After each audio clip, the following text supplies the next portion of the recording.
আমরা প্রতিটি এলাকাকে প্রত্যেকটি জেলা উপজেলাকে মাদকমুক্ত করতে চাই। আমাদের প্রত্যেকটি পরিবার থেকে পরিবারের ভিতরে সেখানে মাদকের ন্যূনতম অংশগ্রহণ রয়েছে, আমরা সেই পরিবারগুলোকে মাদকমুক্ত করতে চাই।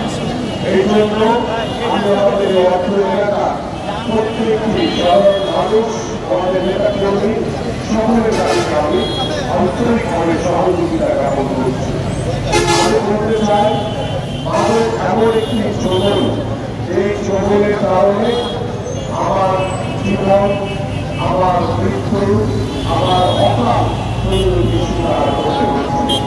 আমরা গত 17 বছর সেই স্বৈরাচার বাংলাদেশের যুব সমাজকে ধ্বংস করার জন্য আমরা সেই কক্সবাজারের সেই অবৈধ মাদক ব্যবসায়ী দুজনের কথা আপনাদের সকলের মনে আছে। কিভাবে অবৈধভাবে মাদক পাচার করে এই স্বৈরাচার সরকার বাংলাদেশের যুব সমাজের কাছে মাদককে হাতে নিয়ে আমাদের যুব সমাজকে মৃত্যুর দিকে ঠেলে দিয়েছে। আমরা আজকে থেকে এই 26শে জুন আমরা সকলে শপথ গ্রহণ করি এবং আবার এই নির্বাচন এলাকায়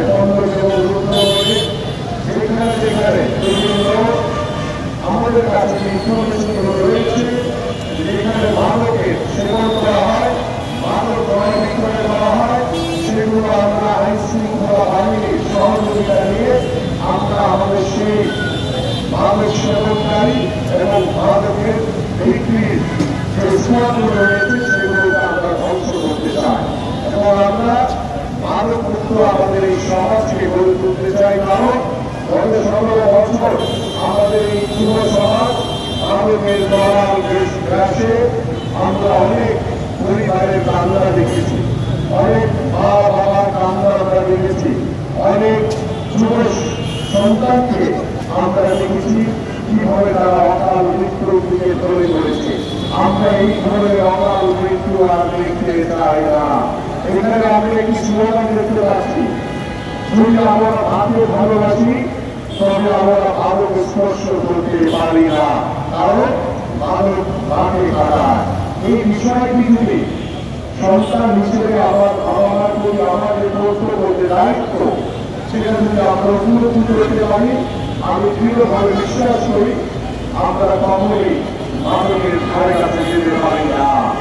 আমি আপনাদের কাছে আহ্বান করব, আপনার এখানে বিভিন্ন পর্যায়ে নেতৃবৃন্দ রয়েছে, আমরা সবসময় আমরা আমাদের এই সমাজকে মাদকমুক্ত রাখার জন্য, আমাদের সমাজকে সচেতন করার জন্য, আমাদের পরিবারগুলোকে সচেতন করার জন্য আমরা আমাদেরকে সচেতনমূলক অনেক কার্যক্রম আমরা হাতে নিয়েছি। ইতিমধ্যে বেশ কিছু দীর্ঘ আমাদের ঢাকা সরাসরি 15 ঘন্টা করে আমরা রাখবো, যেখানে কিভাবে মাদক সেবনের কারণে আমরা অকালে মৃত্যু দিকে ধরে করছি সেই বিষয়গুলো আমরা প্রত্যেকটি জায়গায় প্রত্যেকটি ঘরে ঘরে আমরা প্রচলিত চাই, যাতে মাদকের